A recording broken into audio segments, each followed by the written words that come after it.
So we are pretty close now to the Villa game. I'm getting quite excited. I'm going to be honest. I'm feeling pretty good about it. It's been a while, isn't it? It's been a while since it felt that way as West Ham fans. But I don't know. I'm just enjoying this feeling. I'm going to be honest. I'm looking forward to watching West Ham play. It's a nice feeling to have.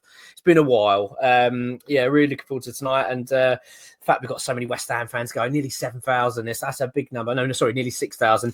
That's a big number, and it's going to be very noisy. And of course, Villa are going to be making a lot of noise as well. So I'm expecting a great atmosphere. I am really looking forward to it, and I'm really hoping that we see a bit of a lift, just a bit more effort from the players, and hopefully see a bit of a bounce, a new manager bounce. And I'm expecting that, to be honest. Feeling pretty good. I want to talk about transfers, though. Before I do, though, if you're new to the channel, or maybe you're not new and you're just not a subscriber yet, do subscribe. It really does help us out. We appreciate it so much, honestly, and hit that like button. I can't emphasize enough honestly how much this really does help us to grow, and we really, really appreciate it. Oh, I certainly do as well.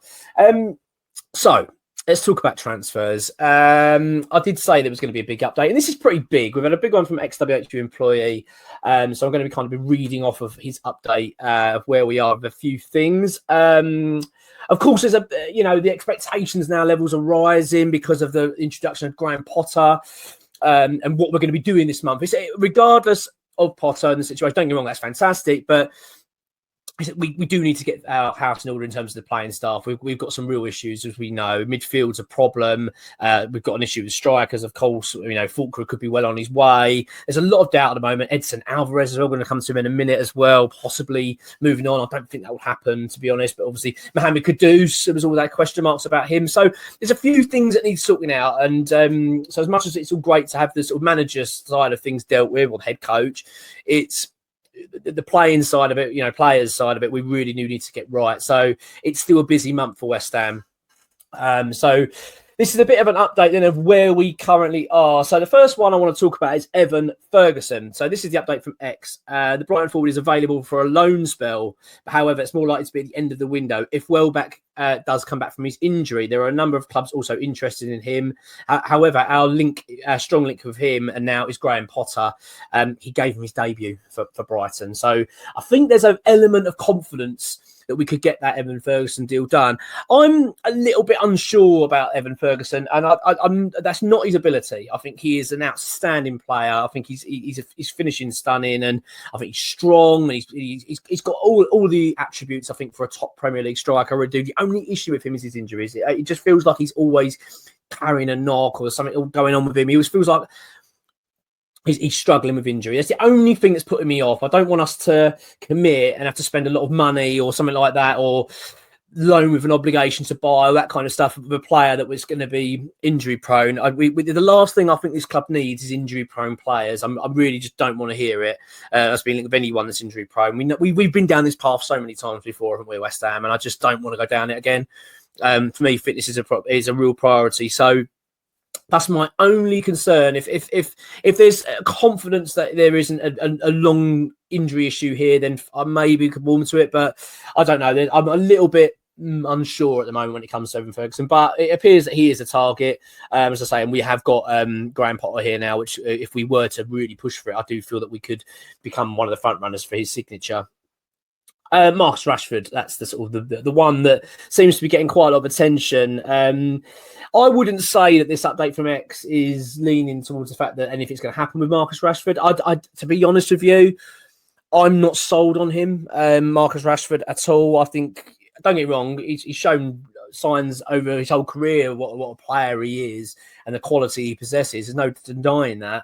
And I actually think a player of his quality would thrive at a club like West Ham. I think that's the kind of level. We had it with Jesse Lingard, you know what I mean? You come away from that sort of big club and huge expectations. You come to a club that's slightly below that, and I just think he would thrive. He'd be the main man and scoring goals. The only thing that puts me off with Marcus Rashford is his attitude. I'm not impressed with it. I'm going to be honest. I've not seen a lot of him that makes me think he is the right fit for West Ham. There's something about the guy I'm just not sold on. And that there is a few concerns. This is the update from EXWHUEMPLOYEE employee. Another domestic player under consideration. However, this is X's words, although probably not a realistic option at the moment, is Marcus Rashford. He again been told he can go out on loan. And however, AC Milan seem to be leading the chase. There is a whole host of European giants also interested in him, including Juventus and Borussia Dortmund. Should none of these transfers work out, is one that we could look at if Manchester United are willing to pay a large percentage of his wages. However, at this stage, we feel that this transfer is unlikely. I don't think anything will happen with Marcus Rashford. I really don't. I think it's a big headline thing. It's a big player, obviously England international, that kind of stuff. Obviously, he's a very, very big and recognisable character, isn't he? So I get the feeling that that's the reason why it's getting a lot of attention. I don't really buy into the fact that he's going to come to West Ham. I just don't. I think it'd be too much money, and I'm just not sold on it. I'm really not. So that's my gut feeling. It may change, but at the moment, no, I'm not sold. Now, one that I'm very interested in is Owani. I can never say his name. Owani from. I'm probably saying this really wrong. I always get his name wrong. From Nottingham Forest, a striker. I really rate him, actually. I think he's got the attributes of Mikel Antonio. We had a previous interest in his player, and it's no bonus. He's considered he's also a homegrown player. Despite playing for Nigeria, he was in Liverpool's academy for 6 years. It qualifies him there for his homegrown. He's struggling at the moment to get game time because of Chris Wood. He's keeping him out of the team, which is obviously Nottingham Forest are flying. So it could well be that he's available. I really like him, actually. I think he's a good fit for West Ham. I really, in terms of the I always keep saying I want some of that Mikel Antonio mould, but it depends, obviously, of course, what Graham Potter wants. That's going to be the next big thing, isn't it? And how he wants to go about this. But that's kind of where we are with that one. I think, again, it's very early days with it. I'm not suggesting that it's absolutely close, but for me, someone I would be seriously looking at, and there is obviously clear interest in him. Another one, looking at the foreign leagues, one more we're looking also at Jonathan David. Again, we seem to be linked with him all the time. Canadian international seems to have been on an eternal target for West Ham. However, his contract is up at the end of the season. The forward is only 24. At the moment, he's averaging one goal every 2 games for Lille. There's plenty of competition, though, so we're going to have to work very hard to get his signature if that's what we want to do. This is where we are with the striker situation. It's still quite early days. We've got a couple of other players here I want to mention quickly. A midfielder target. It's a Banzuzi. He's a midfield target. It's understood that Monaco, though, lead the chase for his player. What an interesting situation is that Monaco are also really interested in Edson Alvarez. Now, I don't think West Ham will be selling many players, to be honest, actually, this window, apart from possibly Fulkrug if we're going to bring a striker in. Only players that want to go.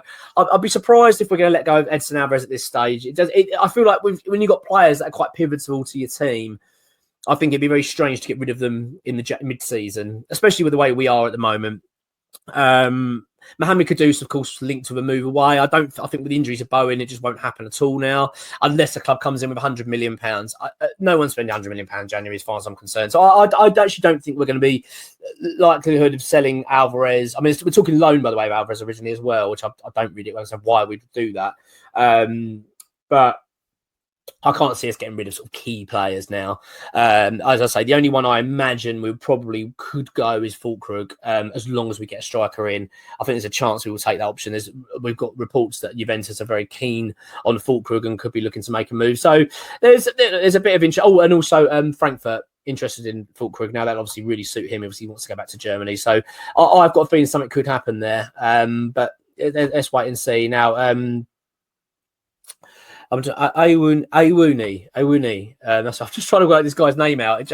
I never can pronounce his name. Some names you just can't pronounce. And even when I've learned it, I hear it and I try and say it, I can't get it right. He would be my choice at the moment. Jonathan David, I really do like as well. Just a bit unproven in the Premier League. Something that worries me a little bit. But his goal scoring record is amazing. So there's a few players that we're interested in. Marcus Rashford, I don't think is going to happen at all. I just want to see if there's any more here. Igor Jesus, the Brazilian international, another player we possibly go back in for. But look, the things are going to be quite different now because of Graham Potter's arrival. Obviously, he's going to have now a massive say in the transfers and how we go about our business, and quite rightly so. So there's a few of the names at the moment of where we are at. Evan Ferguson, of course, we're heavily linked with, and that seems to be doing its round quite a fair bit in the press, doesn't it, Ferguson?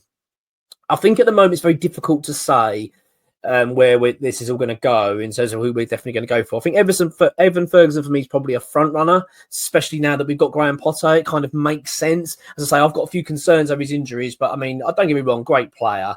I just think that we've got to be very careful. We don't want to be shipping off Fulcrum, bringing a player in as, huge commitment, and then suddenly find that he's unavailable for most of the season. That would just be a disaster. So I think West Ham have got to be very careful here how we play it. But yeah, look, that's kind of where we are at the moment. There's going to be more transfer updates and they'll be a little bit more detailed in terms of specific players. At the moment, I'm sort of doing a bit of an overview of where we are, especially on the striker front. We are obviously getting linked with a few players here and there, but I feel like now we've got Potter in and we're sort of getting ourselves settled down. I think now once we get this Villa game out of the way and we go into next week, I think that the transfer situation will start being a bit more clear of what we're going to be doing, because at the end of the day, we're already on the 10th of January. The clock is ticking and we need to get the squad in better shape, because we know how vulnerable we are in certain positions. There's no two ways about it. Yeah, so that's where we are. The next, I'll do another transfer update. Probably will be the weekend after obviously the Villa game. It's nice, isn't it, playing a bit earlier, especially if we get a decent result against Villa. You never know. That would be good. I mean, I'm not expecting miracles here. Please don't get me wrong, but it's nice that it's a Friday night and you can look forward to a weekend of football. That'd be good. Yeah, so look, let's hope we get a decent result tonight, and I'll keep you posted with the updates in terms of transfers and stuff, and they will be coming thick and fast. As I say, I imagine there'll be another video this weekend with a bit more detail where we actually are. But yeah, until then, go on your ones.